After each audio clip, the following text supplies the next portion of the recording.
സുഹൃത്തുക്കളെ, എൻ്റെ നിരകളിലേക്ക് മധു നായരെ വീണ്ടും സ്വാഗതം ചെയ്യുകയാണ്.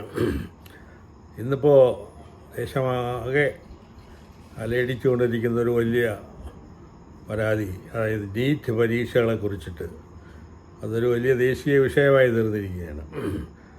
ഓൾ ഇന്ത്യ ലെവലിൽ മെഡിക്കൽ PG അഡ്മിഷന് വേണ്ടി നടത്തിയ പരീക്ഷയിൽ ചോദ്യപേപ്പർ ചോരുകയും ലക്ഷക്കണക്കിനോ കോടിക്കണക്കിനോ രൂപ ഒരു വലിയ മാഫിയ സംഘം അടിച്ചു മാറ്റിയൊക്കെ ചെയ്തെന്നുള്ളത് അറിഞ്ഞ ഉടനെ തന്നെ കോടതിയൊക്കെ ഇടപെട്ട് പരീക്ഷയൊക്കെ ക്യാൻസൽ ചെയ്ത് കോളമാക്കിയിരിക്കുക. പാർലമെൻറ്റിൽ ഈ ഒരു വിഷയം പ്രതിപക്ഷം വളരെ ഗൗരവത്തോടുകൂടി ചർച്ച ചെയ്യണമെന്നും അതിന്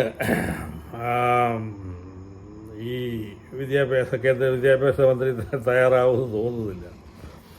മിനിമം ചെയ്യേണ്ടിയിരുന്നത് ആക്ച്വലി ഇതിൻ്റെ പേരിൽ കേന്ദ്ര വിദ്യാഭ്യാസ മന്ത്രി രാജിയെങ്കിലും വയ്ക്കണമായിരുന്നു. പക്ഷേ അങ്ങനെ ഒരു കീഴ്വഴക്കം ഇവിടെ എത്രയോ കാലമായിട്ടില്ല. പണ്ട് ഒരു റെയിൽവേ അപകടത്തിൻ്റെ പേരിൽ അന്ന് റെയിൽവേ മന്ത്രിയായിരുന്ന ലാൽ ബഹദൂർ ശാസ്ത്രി രാജിവെച്ചു എന്ന് ഉള്ള ചരിത്രമൊക്കെ ഉണ്ട്.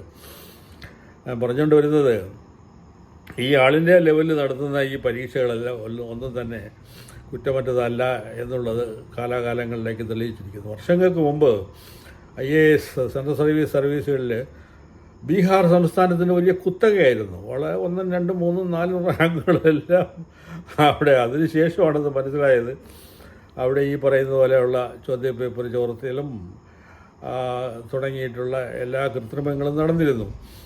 അത് ഒരു പരിധിവരെ പഴുതടയ്ക്കപ്പെട്ടു എന്നുള്ളതാണ് വിശ്വാസം. ഇതിൻ്റെ പ്രശ്നമെന്ന് പറഞ്ഞാൽ ഇപ്പോൾ വീണ്ടും അതിനെക്കുറിച്ച് അന്വേഷിക്കാനായിട്ട് ISROയുടെ ചെയർമാൻ രാധാകൃഷ്ണൻ കമ്മിറ്റി, ഇതെല്ലാം കഴിഞ്ഞാലും ഇതൊന്നും നന്നാവാൻ പോകുന്ന ലക്ഷണമില്ല. കാരണം അങ്ങനെയാണ് അതിൻ്റെ അടിസ്ഥാനപരമായ പ്രശ്നം. ഇത് ഈ ഭരണഘടനയെ ചൊല്ലി ഇപ്പം ഭയങ്കരമായി മുതലക്കണ്ണീർ ഒഴുക്കുന്ന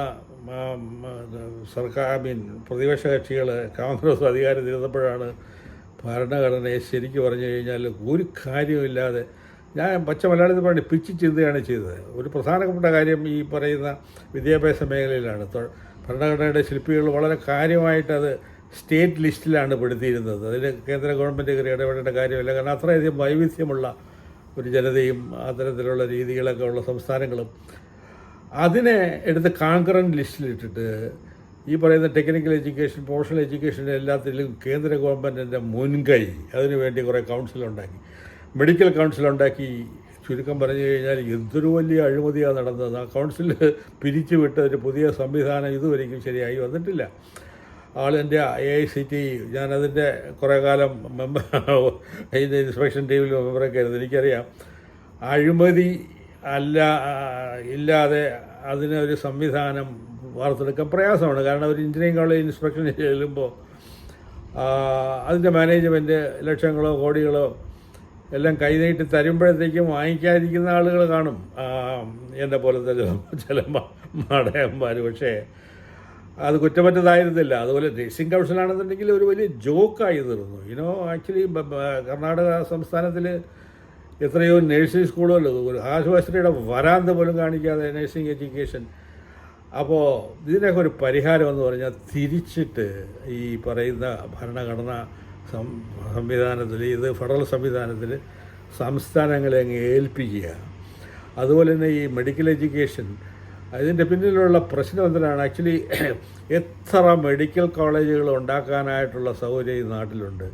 അതിന് ബേസിക്കലി വേണ്ടത് ഈ അധ്യാപക മാനവശേഷിയാണ്. അത് ഉണ്ടെന്ന് മാത്രമല്ല, കുറച്ച് കൂടുതലുമുണ്ട്. പിന്നെ രോഗികളുടെ കാര്യം, അതിന് ഒരു പഞ്ചവുമില്ല. പക്ഷേ എവിടെയൊക്കെ ചില ലോബികൾ അത് ഒരു തരത്തിലും കൂടുതൽ മെഡിക്കൽ കോളേജ് ഉണ്ടാകാതിരിക്കാൻ വേണ്ടി ശ്രമിച്ചുകൊണ്ടിരിക്കുകയാണ്. ഇവിടെ കേരളത്തിൽ തന്നെ ഒരു മകുട ഉദാഹരണമുണ്ട്. ജനറൽ ഹോസ്പിറ്റൽ, തിരുവിതാംകൂർ തലസ്ഥാന നഗരിയിൽ തുടങ്ങിയ ആദ്യത്തെ പ്രധാനപ്പെട്ട സർക്കാർ ആശുപത്രിയാണ്. വളരെ വലിയ സംവിധാനമാണ്. അതൊരു മെഡിക്കൽ കോളേജ് ആക്കുവാനായിട്ട് കഴിഞ്ഞ ഉമ്മൻചാണ്ടി ഗവൺമെൻറ് തീരുമാനിക്കുകയെന്നുള്ള തുടങ്ങുകയും ചെയ്തു. പക്ഷേ എന്തുകൊണ്ടോ അടുത്ത് വന്ന സർക്കാരിന് ഒരു വിധത്തിലും അത് മെഡിക്കൽ കോളേജ് ആക്കണമെന്നുള്ള മോഹമില്ല. അതല്ലാതിരിക്കാനായിട്ടുള്ള. അപ്പോൾ അതിൻ്റെ പിന്നിൽ എന്തൊക്കെയായിരിക്കും? അപ്പോൾ ഇതൊക്കെയാണ് ബേസിക്കലി പ്രശ്നം. ആക്ച്വലി ഈ പറയുന്ന ഒരു ഷോർട്ടേജ് ഓഫ് മെഡിക്കൽ സീറ്റ്സ് അതില്ലാതാക്കുവാനായിട്ടുള്ള ആദ്യ ഒരു സംവിധാനം ഉണ്ടാക്കിയെടുക്കുക. അതിനുവേണ്ടി ഉള്ള വിദ്യാഭ്യാസ നയം. അപ്പോൾ അത് കേന്ദ്ര ലെവലിൽ ഉരുത്തിരിഞ്ഞ് വരുവാൻ പ്രയാസമാണ്. അത് സംസ്ഥാനങ്ങൾക്ക് വിട്ടുകൊടുക്കുക. ഇത് റെഗുലേറ്ററി മെക്കാനിസം വർക്ക് ചെയ്യണമെന്നുണ്ടെങ്കിൽ അത് ഡീസെൻട്രലൈസ്ഡ് ആയിട്ട് വന്നാലേ നടക്കുകയുള്ളൂ. അതല്ലാതെ ഇതിനിപ്പോൾ ഈ പുതിയ മോഡി സർക്കാരിൻ്റെ 3ാം വട്ടത്തിലും കാണുന്നൊരു വലിയൊരു അപാകത എന്ന് പറഞ്ഞാൽ ഹെൽത്ത് സെക്ടറും ഈ പറയുന്ന വിദ്യാഭ്യാസ സെക്ടറുമാണ്. അവിടെ ഇങ്ങനത്തെയുള്ള പ്രശ്നങ്ങൾ ഇനിയും കുമിഞ്ഞുകൂടാനാണ് സാധ്യത. അതിനാകെയുള്ള ശാശ്വതമായ പരിഹാരം കേന്ദ്ര സർക്കാർ ഇത് കൈയൊഴിയുക, സംസ്ഥാനങ്ങൾക്ക് വിട്ടുകൊടുക്കുക. അതിന് കുറേ അഴിമതികളും അതൊക്കെ കാണും. പക്ഷേ ആ തരത്തിലെങ്കിലും അതൊന്ന് നിയന്ത്രിക്കാൻ സാധിക്കും. ഇപ്പം തന്നെ കേരളത്തിൽ നടത്തുന്ന ഈ എൻട്രൻസ് എക്സാമിലൊന്നും തന്നെ ഇങ്ങനത്തെ പഴിയൊന്നും കേൾക്കേണ്ടി വരുന്നില്ലല്ലോ. അപ്പോൾ അത് ആ ഒരു സംവിധാനത്തിൽ അത് കൺട്രോളബിളാണ്. ഓൾ ഇന്ത്യ ലെവലിൽ അത് കൺട്രോളബിളല്ല. ആ തെറ്റ് മനസ്സിലാക്കി ആ തരത്തിലുള്ള നിയമങ്ങൾ അല്ലെന്നുണ്ടെങ്കിൽ സംവിധാനത്തിൽ മാറ്റം വരട്ടെ എന്ന് ആഗ്രഹിച്ചുകൊണ്ട് തൽക്കാലം എൻ്റെ ജൽപ്പനങ്ങൾ നിർത്തുന്നു. നന്ദി, നമസ്കാരം, ജയ് ഹിന്ദ്.